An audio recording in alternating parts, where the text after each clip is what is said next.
Welcome back everyone. Today we will continue with the class 11 geography chapter 3, the drainage systems or the rivers of India. Till now we have discussed about the two main important river systems of India, the Himalayan river system and the peninsular river system. And we have also further divided those river system. उनको आगे हमने Himalayan वाले को divide किया, आपका Indus Ganga और ब्रह्मपुत्र वाले में पेनिनसुलर के अंदर हमने देखे आपकी ईस्ट और वेस्ट फ्लोइंग जो उसके कुछ डिवीजन थे. अब उसी में आगे चल के देखें कि भी जो आपकी कुछ रिवर्स हैं जो वेस्ट की तरफ फ्लो करती हैं आपकी, if you know about the east and west direction according to India, तो this is west and this is east. Okay, so इसमें हम देखेंगे कि कुछ रिवर जो वेस्ट में फ्लो करके जा रही हैं और जो कुछ आपकी ईस्ट में फ्लो करके जा रही हैं. We will discuss about these. So we will start with the west flowing rivers. The river flowing towards the Arabian sea have short courses. So आपकी वेस्ट में क्या कौन सा पड़ता है? अरेबियन सी पड़ता है, और इधर बे ऑफ बंगाल. तो इनके जो हैं जो अरेबियन सी की तरफ जाते हैं उनके शॉर्ट कोर्सेज होती हैं, यानी कि ज़्यादा लंबी दूरी तय नहीं करती हैं, स्मॉल रास्ते होते हैं, मतलब कि कुछ 100, 200, 300 किलोमीटर के अराउंड का जो डिस्टेंस कवर करके अरेबियन सी में ये मिल जाती है. So the Bhadra originate near Aniyali district in Rajkot, Aniyali village in Rajkot district. ठीक है, तो आपका ये राजकोट डिस्ट्रिक्ट के अंदर जो हनियाली विलेज से निकलती है आपकी भद्रा. और जो सेतरुंजी ओरिजिनेट नियर ढालका हवा इन अमरावली डिस्ट्रिक्ट, ये भी आपकी सेतरुंजी आपकी अमरावली डिस्ट्रिक्ट से निकलती है. Dadar rises near Ghantar village in Panchmahal district. Sabarmati and Mahi are the two famous rivers of Gujarat. तो ये आपकी भद्रा, शत्रुंजी, दादर, साबरमती और माही, ये हमने देख ली कि अलग अलग रिवर जो है आपकी, और ये कहाँ कौन से डिस्ट्रिक्ट से निकलती हैं, और ये सारी गुजरात की रिवर्स हैं आपकी जो गुजरात के अंदर फ्लो करती हैं. Next one is the Vaitarna originate from the Trimbak hills in Nashik district. तो महाराष्ट्र के अंदर आपके नासिक डिस्ट्रिक्ट के अंदर से आपकी ये वैतरना निकलती है त्र्यंबक हिल से. Kalindi rises from the Belgaum district and fall in the Karwar bay. The Sharavati originate in Shimoga district of Karnataka flowing towards the west. ठीक है, तो ये आपकी शरावती आपकी शिगमा डिस्ट्रिक्ट से निकलती है कर्नाटका की, और कालिंदी आपकी बेलगाम डिस्ट्रिक्ट से निकलती है. Okay, so Goa has two important rivers, one Mandovi and the other is Zuari. तो गोवा के अंदर भी दो इंपॉर्टेंट रिवर हैं, Mandovi and the Zuari. And the longest river of Kerala Bharathapuzha rises near Annamalai hills. तो हमने जो आपकी डिस्ट्रिक्ट्स वगैरह में आपके जो माउंटेन सिस्टम में हमने देखा था कि आपकी जो अन्नामलाई के बारे में पढ़ा था ना हमें, अन्नामलाई कार्डमम हिल्स है आपकी साउथ में केरला में. तो वहाँ से आपकी जो है ये आपकी भारतपुझा राइजेज, ये रिवर आपकी वहाँ से निकलती है जो लॉन्गेस्ट रिवर है केरला की. ठीक है, it is also known as Ponnai, इसको पोनई के नाम से भी जाना जाता है. And the Periyar is the second largest river of Kerala. Periyar जो है वो इसकी सेकेंड लार्जेस्ट रिवर है. Another rivers of Kerala is the Pamba river which fall into the Vembanad lake. तो आपकी पंबा रिवर जो है वो वेम्बोनाड लेक में जाके गिरती है, वो इसकी भी इंपॉर्टेंट रिवर है केरला की. And there are some smaller rivers flowing toward the east also. So there are large number of river flowing towards the east along with their tributaries. सो हम जानते हैं कि आपकी जो हमने मेनली जितनी भी बड़ी बड़ी रिवर्स हैं आपकी कृष्णा, गोदावरी, कावेरी, वो आपकी सारी ईस्ट की तरफ फ्लो करती हैं और अपनी ट्रिब्यूटरीज के साथ फ्लो करती हैं. सो इसमें भी उनके साथ जो है there are small rivers which join the bay of Bengal. तो उनके साथ जो कुछ रिवर्स हैं वो बे ऑफ बंगाल को ज्वाइन करती हैं, छोटी छोटी रिवर्स उनके साथ फ्लो करती हैं जो which are Subarnarekha, the Baitarani, the Brahmani, the Vamsadhara, the Pennar, the Palar, the Vaigai, जो है इसकी इंपॉर्टेंट रिवर्स हैं जो ईस्ट की तरफ फ्लो करती हैं. So here is the catchment area square kilometre. जो हमने कैचमेंट एरिया आपका डिस्कस किया था ना, वो हम अब इसका कैचमेंट एरिया से इसका हिसाब अंदाज़ा लगाएंगे कि भाई रिवर कितनी ज़्यादा बड़ी है, कितना ज़्यादा अफेक्ट कर रही है. तो साबरमती का माही का ज़्यादा है, साबरमती का उससे कम है. ठीक है, तो उसमें फिर धंधर, कालिंदी, शरावती और भारतपुझा और पेरियार डिस्ट्रिक्ट के जो कैचमेंट एरिया आपको इधर किलोमीटर के अंदर शो किए गए हैं. ठीक है,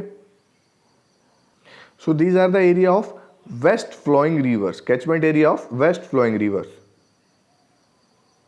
and these are the area of east flowing river, जो आप ईस्ट में फ्लो करती हैं, सुबर्णरेखा, बैतरणी, ब्रह्मणी, पेन्नार, पालार, तो ये आपकी जो है ईस्ट की तरफ फ्लो करती हैं। इनमें सबसे ज़्यादा जो है आपका पेन्नार का जो कैचमेंट एरिया है 55,000 के around, after that Brahmani, after that Subarnarekha, and after that Palar, और after that Baitarani. Now we will see the comparison between the Himalayan and the peninsular river. ठीक है, तो इनका जो है किस बेस पे, प्लेस ऑफ ओरिजिन के बेस पे इनका कंपैरिजन करते हैं। हिमालयन रिवर जो है आपकी ग्लेशियर से कवर है और वहीं से इसका ओरिजिन होता है। ठीक है, पेनिनसुलर रिवर जो है आपकी पेनिनसुलर प्लेटू या सेंट्रल हाईलैंड वाला जो रीजन है वहाँ से इसका ओरिजिन होता है, यहाँ से राइज करती है। And the nature of flow देखते हैं अब दोनों का नेचर कैसे फ्लो कर रही है। तो पेरिनियल है, receive water from glacier and rainfall, सारा साल चलती हैं, पेरिनियल हैं क्योंकि ग्लेशियर से और रेनफॉल दोनों से पानी जो है ये लेती है। सीजनल है पेनिनसुलर रिवर सिस्टम में, क्यों? डिपेंडेंट ऑन मॉनसून रेनफॉल, तो जब मॉनसून आता है तो उसी के ऊपर ये डिपेंड करती है, अदरवाइज सारा साल वो सूख जाती हैं। फिर टाइप ऑफ ड्रेनेज में देखते हैं अभी, antecedent and consequent leading to dendritic pattern in plains. तो हमने प्लेन्स के आपके जो पैटर्न हम पढ़ के आए थे, आपके जो रिवर सिस्टम, जो रिवर क्या क्या पैटर्न बना के चलती है, उसमें आपका डेंट्रिक पैटर्न को लीड करती है, डिस्कस करके आएंगे, आई होप आपको याद होगा। ठीक है, और ये आपकी सुपर इम्पोज्ड है, rejuvenated resulting in trellis, radial and rectangular patterns की शेप में आपकी चलती है। तो पैटर्न जो ड्रेनेज के वो हम डिस्कस कर चुके हैं पहले ही। नेचर ऑफ रिवर, नेचर इसका कैसा है रिवर का? लॉन्ग कोर्स है हिमालयन वाले का, flowing through the rugged mountains, experiencing headward erosion and river capturing in plain, meandering and shifting course. तो ये भी हमने देखा था आपके जो हिमालयन रिवर सिस्टम के बारे में कि नेचर कैसा है। रग्ड माउंटेन जो है पहाड़ों को काटते हुए चलती है, एरोजन करते हुए चलती है, और आपका जो है मेंडर और शिफ्ट कोर्स, इसके जो है रास्ते चेंज होते रहते हैं, कभी इधर से तो कभी इधर से फ्लो करते हुए निकल जाती है। तो इस तरीके से आपकी ये हिमालयन रिवर नेचर इसका रिवर का है। पेनिनसुलर वाले में smaller and fix course with well adjusted valleys. तो ये स्मॉलर हैं, इनका जो कोर्स ज़्यादा लंबा नहीं है और फिक्स है। ठीक है, यानी कि पर्टिकुलर हर साल मोस्टली यही रास्ता है, तो इसी रास्ते से ये फ्लो करेगी नेक्स्ट ईयर भी, यानी कि वो दूसरा रास्ता ले लेगी। ठीक है, और वेल एडजस्टेड वैली है, तो इसकी वैलीज जो हैं घाटियाँ वो पहले से ही एडजस्टेड हो चुकी हैं proper. After that catchment area, तो इसमें कैचमेंट एरिया हिमालयन वाले में वेरी लार्ज बेसिन्स हैं आपके। ठीक है, बड़े बड़े एरिया, क्योंकि बहुत ज़्यादा पूरा साल फ्लो करती हैं तो बड़े बड़े लार्ज बेसिन्स हैं। बट पेनिनसुलर में आपके रिलेटिवली स्मॉलर बेसिन देखने को मिलते हैं, क्योंकि मॉनसून के ऊपर डिपेंड करती है ना। Age of the river, as young and youthful, active and deepening in the valley. तो यंग और यूथफुल है, तो जवानी में जितना ज़्यादा जवान होगा उसके पास उतनी ज़्यादा पावर होती है, ताकत होती है, और वो उतना ज़्यादा जो है वैलीज के अंदर जो एक्टिव रहता है और उनको और ज़्यादा डीप करता रहता है। ठीक है, उठा पटक वहाँ पर जो है पहाड़ों को काट के, घाटियों को काट के वहाँ से निकलता है। पेनिनसुलर में बट ऐसा नहीं है। Old reverse with graded profile and have almost reach there base level. ठीक है, जैसे कि आपका रिवर फ्लो करते हुए देखिए यहाँ से पहाड़ है, पहाड़ से ऊपर से निकली तो स्लोपिंग में उसके पास ज़्यादा स्लोप पे ज़्यादा पावर होती है, यंग यूथ स्टेज में होती है वो, तो जितना भी उसके रास्ते में सामान आएगा नीचे तक उसको वो काटते हुए तोड़ते हुए चलेगी। बट व्हेन जब वो आपकी पेनिनसुलर प्लेटू जैसे लो एल्टीट्यूड वाले रीजन पे पहुंचती है तो उसका स्लोप जो है वो कंपैरेटिवली काफ़ी लो हो जाता है। ठीक है, ढलान कम हो जाती है, तो दैट्स वाई उसके पास पानी के पास पावर नहीं होती इतनी कि वो अपने साथ ज़्यादा मटेरियल फ्लो मतलब लेके जा पाए, सेडिमेंट लेके जा पाए। ठीक है, तो इसी वजह से जो है इसका जो आपका ओल्ड रिवर्स का है वो ग्रेडेड प्रोफाइल है, और उनका जो बेस लेवल है यानी कि स्लोपिंग कुछ इस तरीके से, ज़्यादा स्लोप उसमें दिखाई देता नहीं है। Now we will discuss about the term river regime. तो river regime यहाँ पे एक टर्म दी गई है, तो this is the seasonal fluctuation in the volume of water in a river. अभी हमने डिस्कस किया ना जो आपकी रिवर्स के बारे में, जैसे कि देखेंगे the climatic difference in the source of Himalayan and the peninsular river led to differences in the drainage pattern of these two areas. The Himalayan river are perennial because there regime depends upon water supply both from rainfall and snow melt. Thus the regime of the Himalayan river are both monsoonal and as well as glacial. On the other hand, peninsular rivers receive water from rainfall only and their regimes are only monsoonal.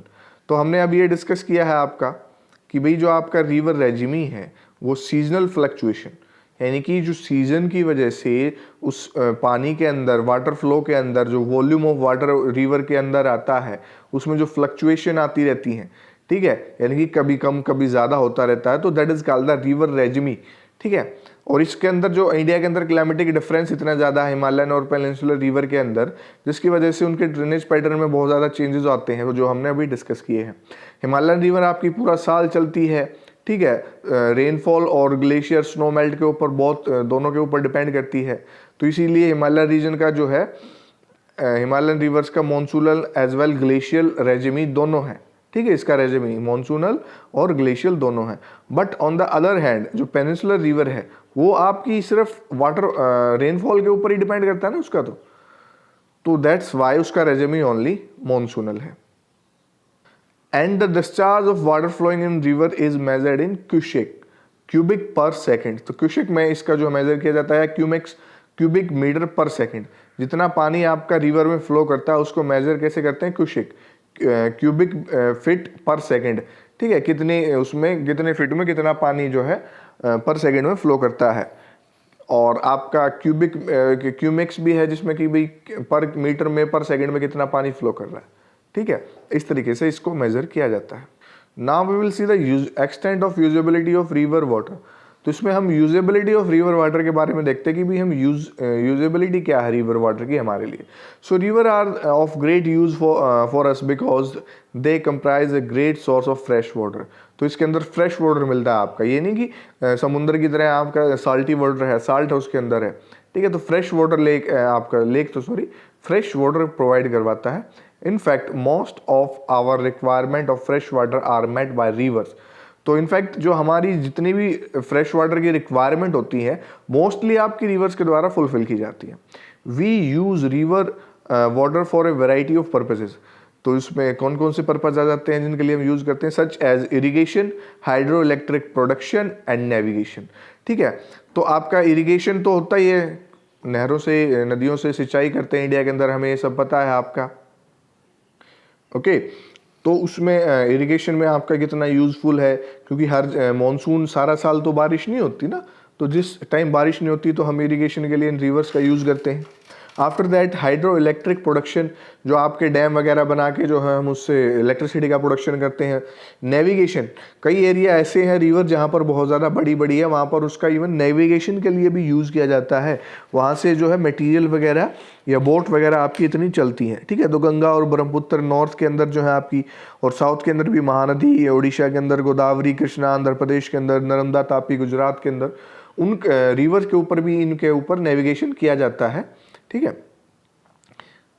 So next is large quantity of water is supplied to cities and villages for domestic use or consumption. A large number of industries also depend upon water. तो जो गांव और शहरों के अंदर जो domestic use में भी हमें रिवर का ही पानी भेजा जाता है काफ़ी कई जगह पे, और लार्ज नंबर ऑफ इंडस्ट्रीज जो है आपकी वाटर के ऊपर डिपेंड करती है, क्योंकि इंडस्ट्रीज़ के अंदर हैं जो बहुत ज़्यादा क्वांटिटी में जो आपका पानी यूज़ होता है।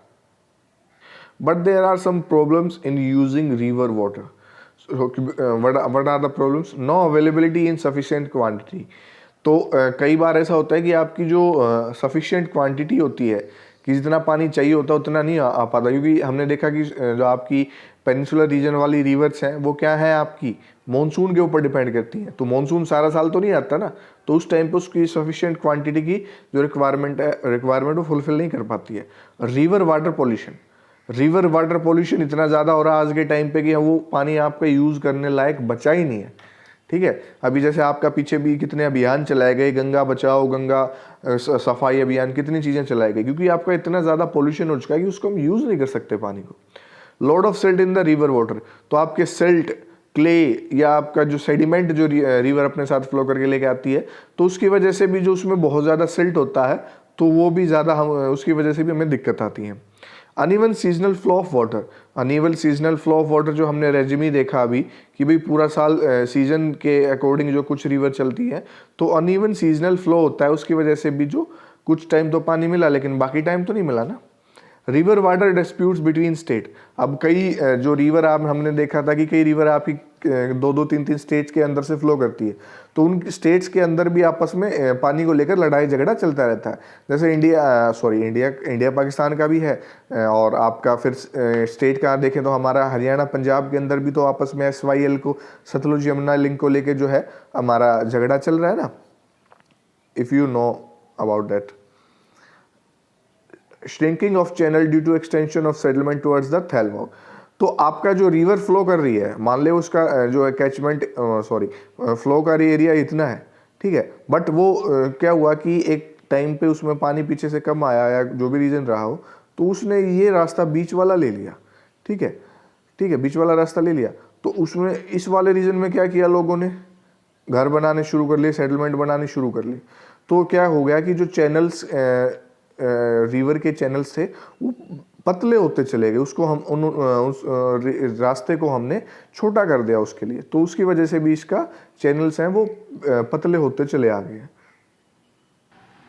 सो this is all about the drainage system और rivers of India. Okay, we have completed this chapter, and now we will do the question answer in the next video. I hope आपको ये chapter सारा समझ आया होगा। तो आपका situation corona की ऐसी चल रही है, तो बिकॉज ऑफ दैट हमें क्या करना है कि थोड़ा सा सावधान रहना है, ज़्यादातर कोशिश करनी है कि घर पे रहें, सेफ रहें और अपना पढ़ाई जो है अच्छा मन लगा के करें। Thank you so much.